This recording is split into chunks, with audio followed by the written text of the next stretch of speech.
Hello, everyone, and welcome back to the WTF image review. We're glad that you can join us. We're here for episode 3 of our reviews, and I'm here with my good friends, as usual, Wayne Capilli and Fraser Almeida. Hello, gentlemen.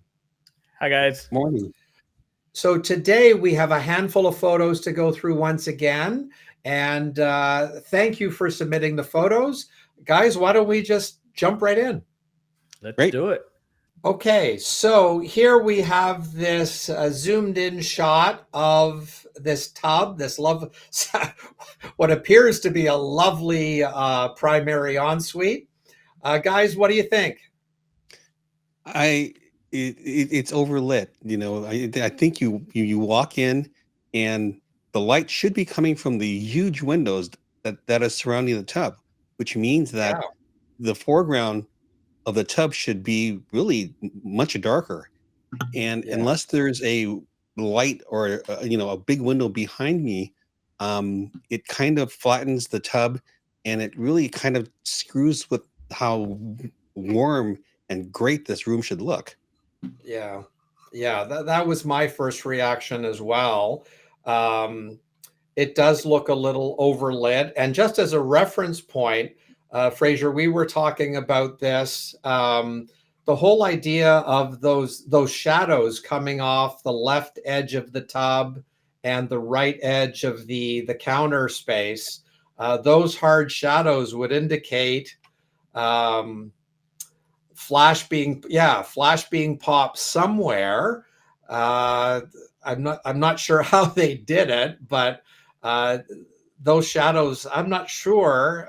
I mean, if there was a skylight in here, based on the shadows on the trees outside, even if there was a skylight in this room, I don't think those shadows would have taken those angles. Regardless, for a scene with so much natural light coming in, it looks very, very flat. Yeah, Wayne, I agree with you. The tub ought to be a little bit. The front of the tub ought to be much darker. And the brightest thing in the scene, I think, is that rock wall on the right edge. Yeah. So it just seems overly flashed, and I'm not quite sure there was a need for it here. Yeah. So again, the key light is the light source that makes the shadows in the space, and your fill light should not interfere with how the key light is. So once your fill light or flash is equal or more than the key light, the windows, that becomes the key light. It So becomes the key light. Yeah. yeah. So So it's the almost flash. as if we're losing that beautiful warmth and glow coming in. We have we have 2 floor to ceiling windows and the big window at the vanity, and it still feels flashy. Yep.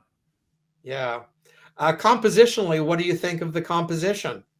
There's really nothing that you can do. I mean, it could be a little tighter, a little lower, so it doesn't look like I'm looking into the tub. But I like it. Well, I think actually for my purposes, I think the camera height, I think the photographer had to balance, because if you go any lower, then we don't see the top edge of the vanity, and I think it's kind of important to show that from a depth perspective. Mhm. So Fraser, if you can, with a paintbrush, I mean, if you can, the top edge of the vanity, yeah, I think showing that um, gives the shot a little bit more depth. But yeah, so I think there's a nice balance on the camera height here. I don't think we're looking into the tub per se. So I think on the whole, compositionally, we're really getting a sense of this corner of the space. And I think it makes a nice, if this is a real estate context, I think it makes for a very nice addition to the listing photos, having it this zoomed in. So on the whole, I like where the photographer was going with this. It's just a little bit, well, it's more than a little flat. It's quite flat, and I think it's overly flashed, right? And I know I'm going to sound like a broken record, but just like in the kitchen shots, I always talk about this curve and the faucet, if you just turn that to the left a little bit, you can appreciate that more. It doesn't look like just a straight line there. So just something to think about. Those faucets are in a bathtub, Fraser. Those are set. They're not turning. I've been in some situations where those do turn. So if it's possible, I would try and see. If not, then it is what it is, and that's all you can do. Okay. So I think we've covered off this one pretty well. Let's move on to the next one, Fraser. All right. Yeah, well, these houses, for our friends and colleagues who tend to, who are in the Midwest and shooting an awful lot, or wherever they're shooting these log cabin type homes, man, these are really, really hard to shoot. Don't have an awful lot of spots to, we're not using the ceilings to bounce, that's for sure. No. So any general impressions here? This is, probably, this looks like it was sent off to Vietnam, which isn't bad. The only thing about it is that the window pull and the colors in the window pull make it too hyper. It makes it kind of finishes the room off as cartoonish. So I would maybe desaturate it a little bit and get a more natural window pull from the window that we can actually see. Yeah, you definitely want to desaturate like the top of that that vaulted window there. That blue is awfully intense. Now, Fraser, there's a lot of windows and everything. There's a lot of windows and a lot of natural light. Would you use flash in this? If I was going to use flash, then I would be using it from the direction of those windows, not with what's happening here. As you can see, it's lit just like in the previous shot from towards the scene from behind the camera, and it's creating this flatness. So if you're going to add light, I would light it towards the camera to add some better directionality rather than this flatness of what's happening here. You can see like and just by looking at the antlers, here you can look at the shadow that's coming from behind. Even this wood here, you can see the shadow there. That's all from behind the camera. If I was to be in this position, I would light from the main big light source. That would be my key light, and let the light fall off shadows coming from there towards the camera. Yeah. That would help alleviate the whole flatness of this scene. So, go ahead. Sorry. As far as bouncing goes, obviously we can't bounce light. So in a situation like here, this is where I like to use my beauty dish on my flash, which I directly handhold and add that directionality since I can't bounce off of anything. Or you could do, we were talking about this before, Tony mentioned doing umbrellas. That could be another option too, to add some light into here. Yeah. So, I mean, if we did an umbrella, if we were standing with an umbrella pointing, in the left corner, the camera left corner, where the print of the horse is, we could sort of angle it to the right and just angle our umbrellas, one from that corner to the bottom right, and then from the TV to the bottom left. And that way we can meld the two and brush ourselves out of the photo. That would be one way to do it. But yeah, not being able to bounce, and that's why I respect so much people who have to shoot these types of houses every day. It's a bear shooting these log cabin homes with the wood ceilings. It's just a really, really tough environment to work in. But yeah, the whole idea of directionality of light is key. I mean, if you take a look at that end table on the back of the couch, Fraser, if we take a look at the shadows coming off of the decorative bottles there, those blue bottles on the left, the shadows are to the right, and then that green bottle on the right, the shadows are going left. So I wonder if there's multiple flashes going on there. I think that there's another window the same size behind it. I mean, I think it's flat because there literally is two large windows lighting the space, making it flat. But why would the shadows be of different hardness levels? And if there was a window there could be a window in behind, but the darkness and the hardness of the shadows on the left coming off of those blue bottles, whatever you call them, are so Okay. much harder and darker. Oh, that's the truck Especially on the here. outside of the window. That's a truck on the outside of the window. That's the reflecting off the mirror, the window of the truck. Okay, fair enough. Yeah. So anyway, the bottom line here is be mindful of the intensity of the window pull. Be mindful of directionality of light. Now, Wayne, is this a setup where, for those photographers who do have a tilt shift lens, how would you leverage it in this room, Wayne? I would raise it up. I would raise it up a little bit so we can get over the couch, and I would shift it up a little bit more to get more of the ceiling. Yeah. Yeah, that certainly I'm not altogether sure we need to see the full back of the couch. No, but Yeah, certainly. just get past the little tchotchkes on the chair on the table. But we Yeah. do want to show more breadth and height of the room, because that Yeah, is just really show a one little of the bit more volume, eh? yeah, just a little bit more volume. Yeah. And this is Okay. probably shot with a 16 mm lens. So if you zoomed out like to a 14 or 13, you could still crop out, to get more height. But yeah, we just Yeah. want to see a little more height. Yeah. Okay. Fraser, let's go to the next one. Alrighty.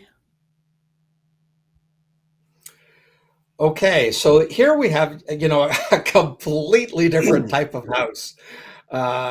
So it's very interesting home.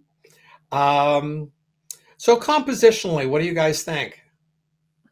I don't see the need for going off to the right. Yeah, I don't think that's important. I would want to see more um of the left. I want to see more of the house more than Yeah. what's outside that window, because there's really nothing interesting outside the window. Yeah, like I mean, how much of that sliding glass door area do we need to see for the viewer to know that it's a sliding glass Sliding door glass area? door. Yeah. Um, Yeah. so Fraser, let's fiddle around with this in real time. Let's have some fun with this.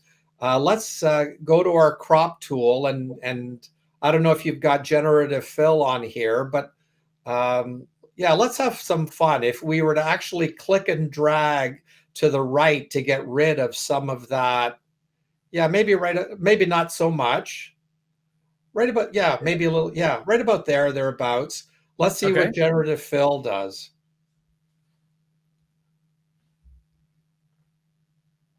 So it's navigate. Yeah, let's do the theme from Jeopardy now. Yeah. Yeah, so Yeah. you're right. I mean, there, right, just that extra breathing room. Yeah, let's do it. Let's go with that one. That extra breathing room, that just feels so much better. Yeah. That sofa, and I'll use the word specifically, that sofa now that we have that bend going across the bottom left hand, we can see more of the back of the sofa. That sofa feels more resolved in my mind, and that it just feels better to me now, Mm-hmm. right? Yeah. We're not seeing as much door. Just out of curiosity, Fraser, can we split the difference between that blue planter box and the right edge of the frame? Can we, in other words, can we crop a little bit on the right? Just on the right. Not so much. Right outside the box. A little bit more, a little bit more. Right. Yeah, let's go there. Yeah, I mean that's just feeling much better. It does. Um,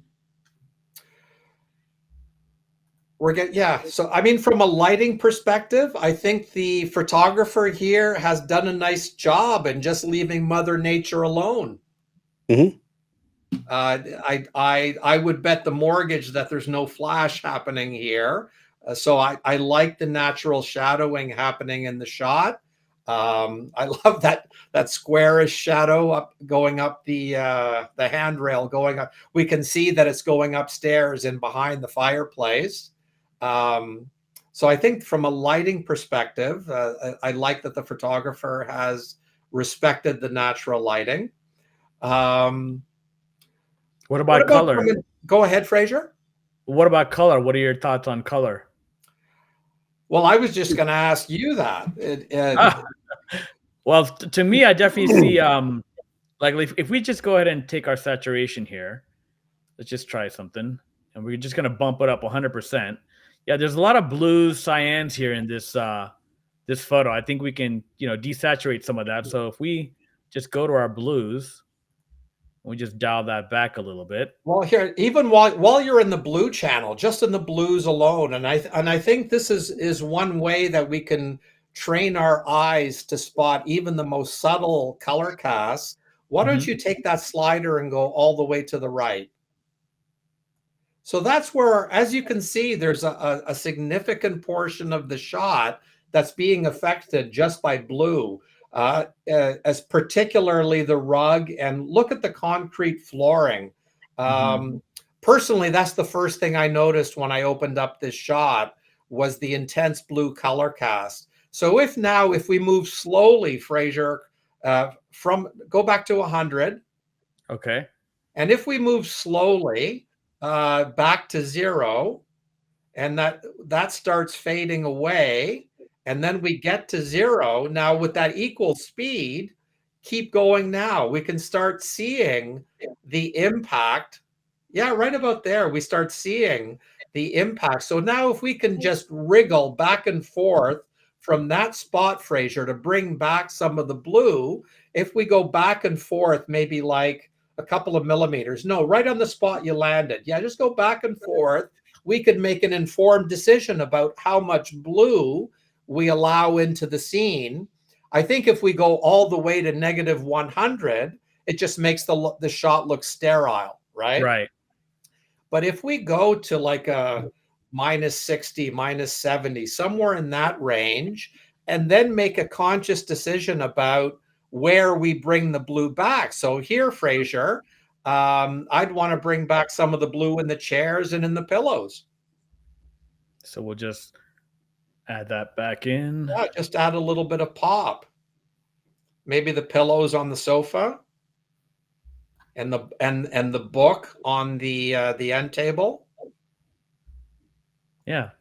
Yeah, so now if you toggle that layer on and off, we see the impact just of the blue and how it negatively affects the way that we perceive this composition. So I think that's a much cleaner shot now. So on the whole, I think kudos to the photographer here. I think they were on the right track in their composition. Just a little bit of refinement on the left and right edges, and we have a much better shot. So I think that's right there, I think is a really good shot. Yep.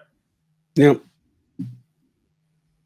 Okay, so let's move on to our fourth one, Bud. Okay. So let's talk about this, because I had a very strong reaction when I opened up this one. So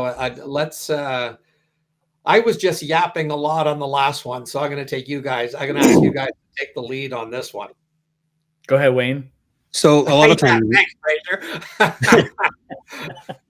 so a lot of times when we do real estate photography, it is our instinct to shoot as wide as possible.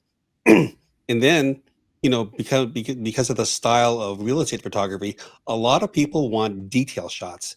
And what happens is people believe their detail shots, all you need to do to get a detail shot is to just use a longer focal length. And zoom in. Yeah.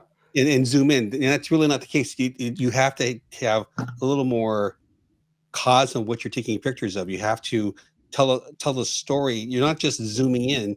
I need to see and feel what you want me to see as a detail. Yeah.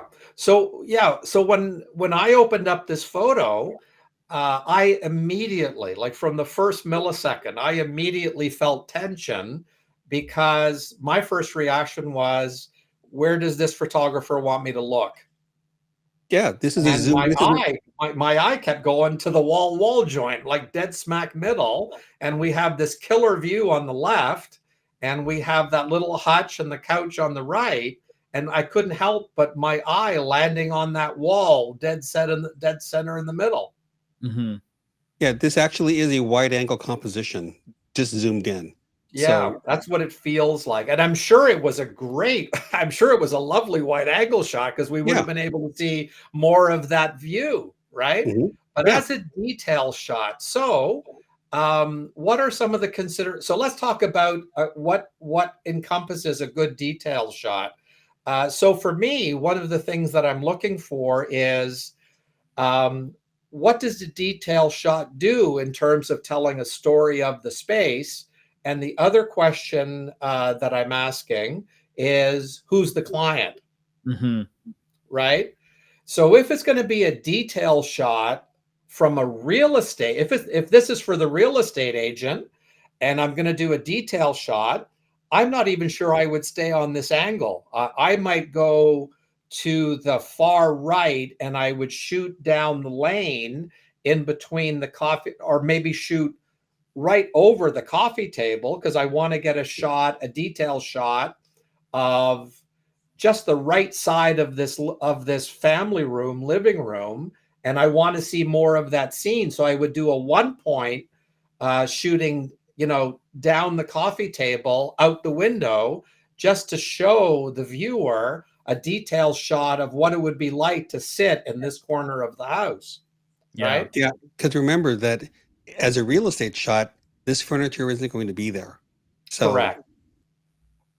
So the selling feature is that view. Now let's flip it over. Let's say that our client, let's say this is a design shoot, and our client is the interior designer who has custom designed with the mill worker that little hutch, right? So let's mhm. pretend that's the shot. That's who our client is. So Mm-hmm. Fraser, how would you zoom in, or how would you crop this shot to satisfy that client? Yeah, if that was my client, then there's no need to focus on anything else but those elements. So maybe instead of having a this type of a composition, I mean, it just even if we just crop and go to something like maybe here and create a little bit of a vertical vignette, maybe something like that. Yeah. You And know, and just go. maybe, yeah, and actually maybe, I'm not sure the mill worker will be interested in that photo and that little hanging art piece to the right of the photo. So let's Mhm. crop a little on the top. You tell me. What are you Keep thinking? going. Right about there. Okay. Right. So, yeah, and actually, let's crop a little bit of the pillows on the right, because if the mill worker, and let's say the interior designer, custom designed, keep going, right about there, maybe to the right a little bit, Fraser, right there. So let's pretend that the interior designer designed that and worked with the mill worker to actually specify. That's a very, very interesting design shot at this point. If the client is in fact the interior designer and or the mill worker, I think Mhm. that would make. So once again, what do you want me to look at? If your client is the mill worker and they want to show off that custom piece, then that's what you're zooming in on. The mill worker couldn't care less about that mountain view, Mhm. right? Any additional thoughts before we move on? Yeah, when it's cropped like this, the foreground with the books, then the middle is the couch. It actually gives context to where this piece of furniture goes, which makes it, Yeah. again, if it's what you want, if it's for the designer, this is why it's a designer shot, because this is it, the cabinet is featured, and it's in, and we know where it's placed in a room. Yeah. Okay, well, if there's nothing else, let's move on to our last shot of the day, Fraser. All right. Okay. So I tell you what, we've been talking about real estate, the context mostly of real estate so far. Let's make this a design setting. Or an architectural setting. let's say we're shooting this for an architect or an interior designer. First of all, kudos to the photographer. I think this is a lovely image. Love the light coming in. Typically, ideally, whether it be for real estate or architecture and design, we want the light coming towards the camera and or like we have here, coming towards the camera and coming across the scene. So I think I really like the lighting here. It's very soft, very natural. I love the the window pull. It doesn't look overly done like in real estate. It's believable. Like that, the balance of that window pull and the light in the interior feels all related. Yeah, I mean It feels really the good. shadowing I think is spot on. Really, really good for this time of day. Mhm. And the other thing, Fraser, if you want to zoom in on the window pull, something Mhm. really smart that the photographer has done. If we take a look at the top edge of the railing, we can see that the horizon, the water level, where the water meets the mountain or the cloud, the cloud layer. Yeah, there's a space there. Yeah. So in other words, what I tend to see an awful lot of is we see tangents that happen with the actual horizon. So what I mean by a tangent, so the top edge of one element, in this case, the balcony railing, if that were to overlap the horizon, that would be a tangent because that would be creating visual ambiguity. We would know where the horizon is. We would Mhm. presume that it's almost as if the top edge of the balcony railing would be the horizon, right? It would lead to confusion because we actually couldn't see the horizon. The shot would feel unresolved somehow. But here, the photographer chose a camera height where we could see the horizon. We don't see a tangent between the railing and the horizon. So I think that's a really good point. Yeah. So And let's zoom back out. the window pull is perfect. Yeah, Yeah. I love that window pull. We don't have the intense blues and cyans. It just feels very, very natural. Okay. Mhm. Um, and again, we don't have a picture on the TV screen. So I like that. Well, one of the things about the TV screen, where we can actually see it as a black TV screen, you know, subconsciously we know that that's a TV, not a painting or whatever kind of thing that's there. Yeah, We immediately know that that's a TV. yeah, exactly. Shadowing is lovely. Okay, so we've commended the photographer for a number of things. Are there tweaks that you would make here, guys, to improve this photo? I have one right off the top, but I'll let you guys jump in. My only thing is the size of the cushion in the bottom left, and that's just being nitpicky. Yeah. Well, yeah, I mean, I think that's true. I think, you know, if we were standing in this room, do you see the space in between those two ottomans? I would Hmm. bet anything that if we were to draw a line through that space, we would hit the middle of the coffee table. Yes? Yeah. But from this perspective, it doesn't look like those ottomans are centered on the table. So I would, in terms of addressing the absolute size of those things, I would move them out of the scene more. I would pull them back and to the right, so to speak, because in effect, what that does, Fraser, do you see the where the far ottoman overlaps the bottom of the couch? Yeah. If we draw a line there, that kind of breaks up the flow in the space. We could almost, you know, take a walk through the scene because we have open areas in between the, you know, the love seat and the coffee table, in between the coffee table and the dining room table. We can walk around the scene, but once our eye hits that ottoman, it's kind of blocked because it overlaps the bottom of the sofa. So I would move those ottomans closer to the camera and I would move them almost downward. So we're only seeing a smaller portion of them. Does that make sense? Completely. And this comes to, we talk about this a lot, about slowing down, because when you slow down and you take a shot, you're looking at it on your preview laptop, iPad, whatever. These are the things that you can address on site and take the time to make those adjustments so you have a more visually flowing image rather than like these tangents that are happening throughout. Yeah.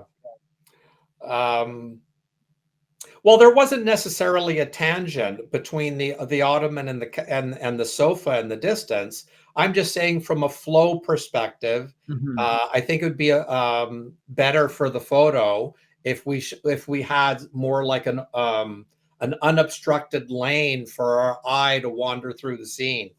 Yeah, exactly. Right. And that would have taken care of the size issue, because it would cut it off, and the top ottoman would have a little bit better proportion to the room. Yeah, exactly. You mean the one that's closest to the camera now? Yeah, that's what I mean. If you pull that, that means that would be, that would eliminate the foreground, and moving the top That's one, right. you'd have that space, and it gives a little bit better Scale. size. Yeah. Yeah, exactly. What about from an editing perspective? On the assumption that we're editing for architecture and design work here, what kind of changes would you make? I would start taking things out from the ceiling. So yeah, so Fraser, that square right above the TV, and yeah, and then that square top middle. Let's just get that right out of the way. Yeah. Right. Now, So all of a sudden, the scene looks much, much clearer. And if anything, by removing that distraction, now all of a sudden, the shot feels a little bit top heavy, doesn't it? So Yeah. what if we were to crop a little bit, Fraser? Maybe half an inch, 3/4 of an inch, removing that ceiling. Right, no, not that much, not that much. Right about, keep going, right about there. Yeah. So if we fill the screen now,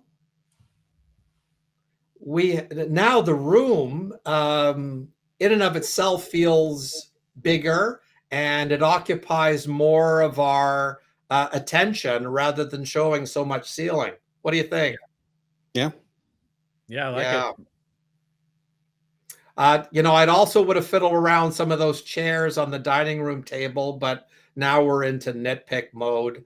And I don't want to take away from the very nice job that this photographer has done. Yeah. Yeah, no. In all, it's a good shot. Great. Yeah. Well executed. Yeah. Anyway, I think that's it, guys. Okay, so that's our image review for this go around. We've completed the episode. We hope you got a lot of value in it. We'll be putting out calls for everyone to continue submitting photos. We love doing these image reviews. We're going to be doing them a lot more often, so we hope you'll come back and join us. So, gentlemen, thank you again. Have a great day. And to all of you, thank you once again, and please come back and join us soon. Okay? Thanks, Bye-bye. everyone. See you next Bye for time. Bye, now. guys.